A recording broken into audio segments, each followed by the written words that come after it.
যখন ভেতরের একাকিত্ব ভার হয়ে ফিরে আসে, আমি ব্যালকনির একপাশে বসে থাকি চুপচাপ।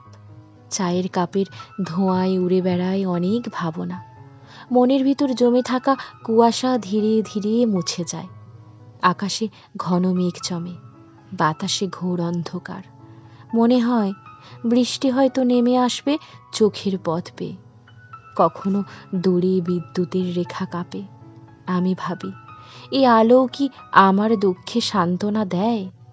চায়ের কাপে ঠোঁট ছোঁয়াই ধীরে। ভাবি, মনও যদি এমনভাবে উষ্ণ হতো কিছুটা। বাইরে ফুলগুলো নিশ্চুপ, তবু যেন তারা বলে ওঠে, একা থেকেও তুমি একা নও, আমরা আছি। তখন মনে হয় হয়তো কষ্টেরও ভাষা আছে, যা শুধু নির্বাক সন্ধ্যায় শোনা যায়। আমি আর মন মিলে তখন চুপি চুপি কথা বলি।